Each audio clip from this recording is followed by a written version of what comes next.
S'il y a une question que vous devez absolument vous poser, c'est pourquoi les gens n'achètent pas chez moi. Parce que quand on fait de la publicité, vous êtes beaucoup sur Facebook, il y a des gens qui gagnent des ventes, d'autres pas. Pourquoi les gens n'achètent pas? Tout débutant doit se poser d'abord cette question, au lieu souvent de lancer des publicités et de se rendre compte qu'on n'arrive pas à faire des ventes. On va indexer directement la plateforme pour dire ouais, la plateforme ne fonctionne plus. Il faut savoir, les gens font toujours des ventes. Moi, je fais toujours des ventes, mais pourquoi est-ce qu'on n'achète pas chez certaines personnes et achète chez certaines personnes? C'est l'une des questions que vous devez vous poser. Dans cette vidéo, je vais vous donner 7 bonnes raisons pour lesquelles les gens n'achètent pas chez vous. J'espère que ça va vous aider à mieux voir la publicité et à vous ajuster en fonction de ça pour renouer avec la croissance, pour renouer avec les ventes. Pour ceux qui ne me connaissent pas, je suis Ismaël Smoro. Ça fait 4 ans, je fais de l'e-commerce et faute de mon expérience, j'ai décidé de partager ce que j'apprenais au quotidien afin d'aider la plupart des gens qui sont dans l'e-commerce, qui utilisent aussi la publicité Facebook, d'avoir beaucoup plus de résultats, bien évidemment avec les différentes stratégies que je partage. Donc si c'est un contenu qui te plaît ou bien que tu aimes, n'hésite surtout pas à le partager parce qu'il y a plein de personnes qui peuvent vraiment en avoir besoin. Et si vous voulez aller plus loin, j'ai une formation entièrement gratuite en bas de la description là, qui peut te permettre de lancer des publicités. C'est une formation sur Facebook et ça a permis à mes abonnés à faire leur première vente juste en lançant des publicités avec le gestionnaire de publicités sur Facebook. Donc je pense qu'on va y aller pour les 7 bonnes raisons pour lesquelles les gens n'achètent pas chez toi.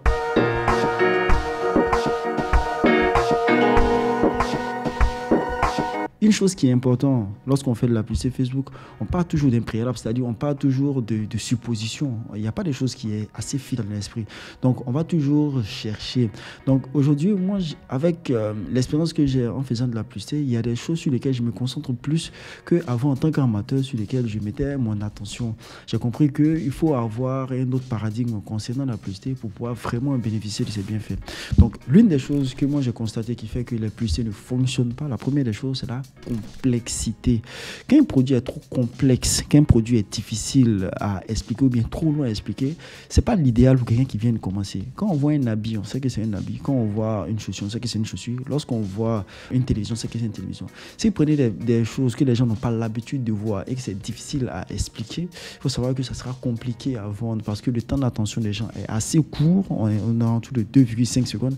Donc 2,5 secondes et la majeure partie des gens n'ont pas de site internet. Donc imaginez un peu cette difficulté-là à expliquer un produit qui est compliqué.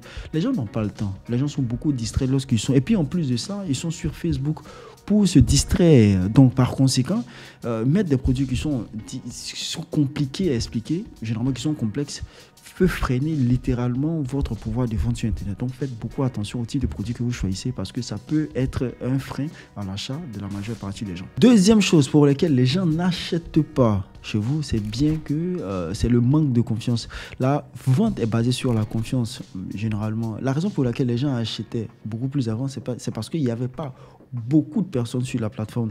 Donc il y avait l'offre était moins que la demande. C'est-à-dire aujourd'hui, même les gens qui achetaient avant sont devenus aussi des vendeurs. On a beaucoup plus de personnes aujourd'hui parce que entrer sur Facebook, c'est pas quelque chose qui est très difficile. Ça fait qu'il y a beaucoup de personnes qui sont sur Facebook et il y a tout type de prix. Ça rend les choses beaucoup plus difficiles. Ça fait que maintenant, les gens sont beaucoup plus exigeants concernant ce qu'ils vont choisir parce qu'ils ont beaucoup plus de choix. Et comme les gens ont été beaucoup arnaqués de manière générale, ils vont être encore beaucoup plus regardants sur certaines choses qu'avant, on n'avait pas l'habitude de le faire. Donc, vous devez inspirer confiance. Si vous voyez que certaines marques vont faire des publicités ou bien vont faire des affiches simplement parce qu'ils ont été élus meilleurs produits élus par les consommateurs, même dans la ville, généralement c'est pour inspirer confiance. Si vous voyez qu'il y a certaines personnes qui vont prendre des influenceurs ou bien des gens qu'on respecte pour aller parler de leurs produits, c'est pour augmenter le niveau de confiance de leurs produits. Donc, si vous êtes un débutant, généralement, vous devez plus ou moins vous focaliser sur le fait d'inspirer beaucoup plus confiance dans votre manière de vous présenter, les gens qui vous recommandent et tout ça. Vous allez voir que plus vous inspirez confiance, plus vous allez voir que vous allez avoir beaucoup plus de personnes qui achètent chez vous. Parce que le manque de confiance, c'est l'un des facteurs qui fait que les gens n'achètent pas chez vous. Les personnes qui lancent la publicité, ils se disent automatiquement que tout le monde est là pour acheter. Tout le monde n'est pas là pour acheter. Les gens sont devenus exigeants. Donc, s'il n'y a pas un niveau de confiance, généralement par rapport à vous, les gens ne vont pas acheter vos différents produits. La troisième chose, ça, c'est une erreur. Moi, j'ai fait énormément parce que j'ai vendu j'ai vendu beaucoup de types de produits. J'ai constaté après qu'il y a des produits qui me plaisaient, qui ne plaisaient pas forcément aux gens. Donc, identifier les besoins d'abord avant d'envoyer des produits et chercher maintenant à le vendre. C'est très important. Parce que quand vous prenez l'inverse, vous pouvez avoir beaucoup de surprises. Ça arrive de prendre un produit et pile poil ça tombe, les gens achètent. Mais dans la majeure partie du temps, il faut trouver un besoin, bien évidemment, avant d'acheter. Parce que si il n'y a pas d'handicapé, on ne vend pas de chaises roulantes. Donc, le besoin est la chose la plus importante d'abord. Ne prenez pas par émotion. Vous pouvez aimer un produit ou bien aimer quelque chose. Mais ça ne veut pas dire que le marché en veut forcément ou bien le marché est prêt à l'accepter. Donc, le challenge sur le marketing et le Facebook, trouver ce que les gens veulent et vous leur donnez. N'essayez pas de réclamer quelque chose ou bien d'envoyer quelque chose de vachement innovant. Parce que si vous voulez envoyer des choses qui sont trop innovantes, vous pouvez vous buter sur une difficulté parce que les gens ne sont pas prêts à avoir. J'ai fait ces erreurs-là et j'ai préféré aller sur les choses qui sont beaucoup plus simples, des marchés qui existent déjà, des choses où je sais que je peux apporter quelque chose au lieu d'aller toujours dans quelque chose d'extrêmement nouveau parce que ça peut être un terrain extrêmement glissant. La quatrième chose, c'est un produit trop cher. Mais je n'ai pas dit qu'on ne peut pas vendre des produits qui sont chers sur Facebook. Ce que je veux dire que c'est tout le monde peut vendre un produit qui est moins cher, mais il faut être assez bon dans le marketing pour vendre des produits qui sont chers. Parce que quand un produit est moins cher, vous allez voir la majeure partie des gars qui font de la publicité sur Facebook ont toujours dit de ne pas vendre des produits qui sont chers. Pourquoi? Parce que quand un produit n'est pas cher, automatiquement, c'est beaucoup pris par l'émotion que par la raison. Si le produit commence à être trop cher, les gens vont dire ah ouais, on commence à réfléchir, voir un peu les trucs. Quand ça arrive dans cette réflexion, vous pouvez rater beaucoup de ventes dans ça. Si vous êtes quelqu'un qui vous êtes déjà établi, vous avez une certaine notoriété, il n'y a pas de problème. Je pense que vendre des produits chers, il n'y a pas de problème. Mais vous venez de débuter et puis vous assurez à vendre des produits qui sont hyper chers, quand même vous devez avoir assez d'arguments assez solides pour pouvoir inciter les gens à payer ou bien que les gens aient suffisamment confiance à vous pouvoir lâcher le vent. Ça devient encore beaucoup plus compliqué que cela. Donc, évitez les produits qui sont hyper chers parce que vous aurez vraiment du mal à les vendre. La cinquième, c'est mauvaise expérience. C'est-à-dire, il y a un truc qu'on appelle la friction sur Facebook ou bien sur la vente en ligne de manière générale. C'est la difficulté, c'est les étapes que les gens vont prendre avant d'acheter un produit. Prenons un cas simple. Si les personnes passent beaucoup sur Facebook ou sur Messenger, vous devez être toujours là pour répondre, pour causer avec la personne de telle sorte que ça soit assez fluide. Si la personne laisse un message et que vous attendez peut-être un jour, 2 jours après, puis vous répondez par exemple, trop de friction. Si vous ne mettez pas les prix, vous n'êtes pas très clair avec les gens, vous ne mettez pas les prix, les gens sont obligés de mettre les prix en inbox, vous voyez, les gens sont beaucoup distraits. Or, généralement, même quand vous avez un site internet, que la personne clique, ça c'est une première friction. Si vous avez remarqué, les sites en Afrique, il n'y a pas beaucoup vous ne devez pas avoir beaucoup de colonnes où demander sa nom, prénom, adresse, vous ne devez pas faire ça. Vous allez rater beaucoup de ventes. Ce que vous faites, vous allez mettre nom, prénom, souvent numéro, tout simple, ou nom, prénom, numéro, à la limite, vous allez mettre peut-être l'email. Là, aussi, ça peut être quand même un peu compliqué parce que beaucoup de personnes n'ont pas d'email mais n'utilisent pas l'email. Donc, vous pouvez mettre nom et prénom et l'email. Au maximum, 3 informations suffisent. En Europe, on peut demander beaucoup plus d'informations, mais si vous dites beaucoup plus d'informations, vous dites beaucoup d'efforts. Et quand vous dites beaucoup d'efforts, plein peut abandonner et partir. Donc, vous devez faciliter, c'est-à-dire que rendre très fluide le moment où la personne veut acheter quelque chose et au moment où elle achète. Très fluide. S'il y a trop de friction, généralement, ça peut compliquer. Comme aussi, si vous ne mettez pas de livraison gratuite, le fait que la personne dise la livraison, quoi, c'est 1000 francs, vous voyez ce que je veux dire, ça rend encore compliqué. Livraison gratuite, achat, tu vois, 24 heures, il faut que ça soit très fluide. Vous allez voir qu'avec ça, vous allez faire beaucoup plus de ventes.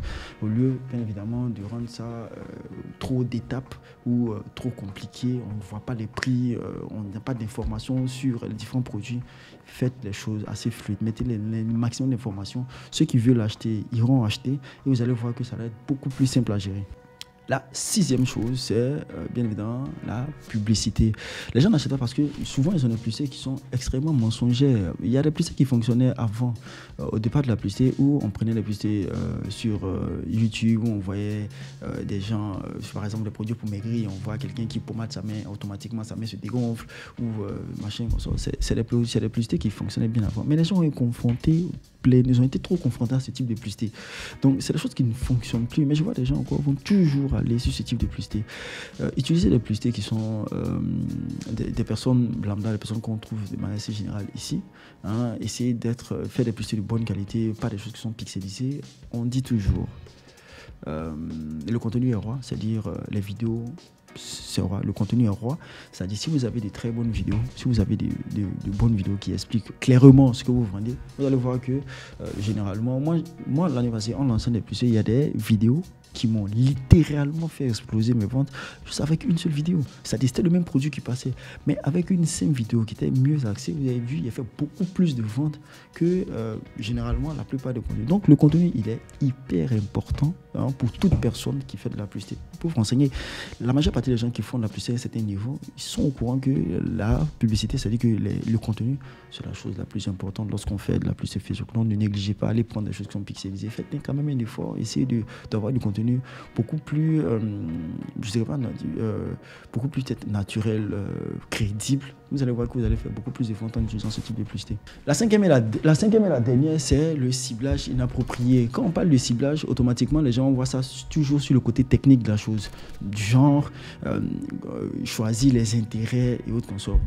Le ciblage, lorsqu'on fait de la publicité, même la manière de faire la créative, ça cible automatiquement les gens. Parce que le fait de dire ce dont les gens ont besoin, c'est-à-dire que d'évoquer les douleurs des gens, c'est un ciblage que vous faites. Le fait de mettre un type de personne dans vos vidéos, c'est un ciblage que vous faites. Le fait d'utiliser un certain type de thème que les gens utilisent, c'est un ciblage que vous faites. Donc, avec la vidéo ou la photo que vous allez utiliser, c'est un ciblage que vous allez faire.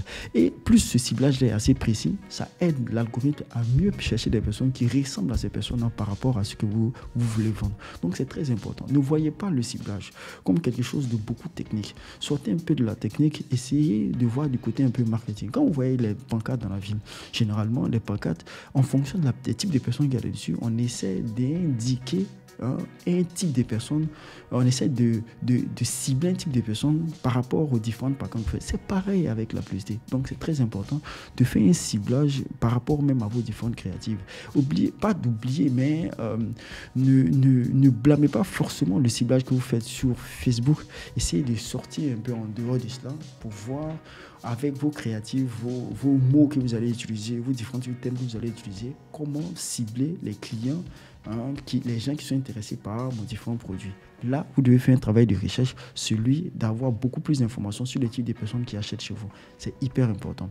Vous voyez, ces différents choses aussi vont vous permettre au moins de voir la publicité assez différemment, c'est-à-dire de ne pas toujours blâmer la publicité Facebook, comme quoi la publicité Facebook ne fonctionne pas. Vous devez essayer de voir pourquoi est-ce que les gens n'achètent pas particulièrement chez moi, parce qu'il y a des gens qui sont dans vos niches, qui sont dans votre thématique, qui arrivent à faire des ventes. Si ça arrive, c'est que généralement la publicité fonctionne toujours, mais si ça ne fonctionne pas chez vous, vous devez vous remettre en question, essayer de voir dans les différents trucs qu'il y a dit où je fais mal afin de l'améliorer, et en faisant suivant cela, vous allez voir que vous allez faire beaucoup plus de ventes, vous allez renouer avec la croissance, parce que c'est des choses que moi-même je me suis remis en question, étant donné les plein, c'est-à-dire que l'énorme, c'est-à-dire le nombre d'échecs que j'ai eu avant de connaître comment énormément vendre sur Facebook, le nombre d'échecs qu'il y a eu, c'est des choses que j'ai ajustées au fil du temps, et ce qui m'a permis réellement de pouvoir comprendre au mieux la publicité Facebook. Enfin, super plaisir de partager ces différents points-là avec vous.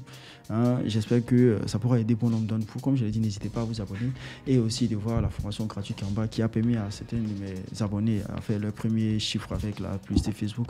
Donc sur ce, on se dit à très bientôt encore pour d'autres vidéos.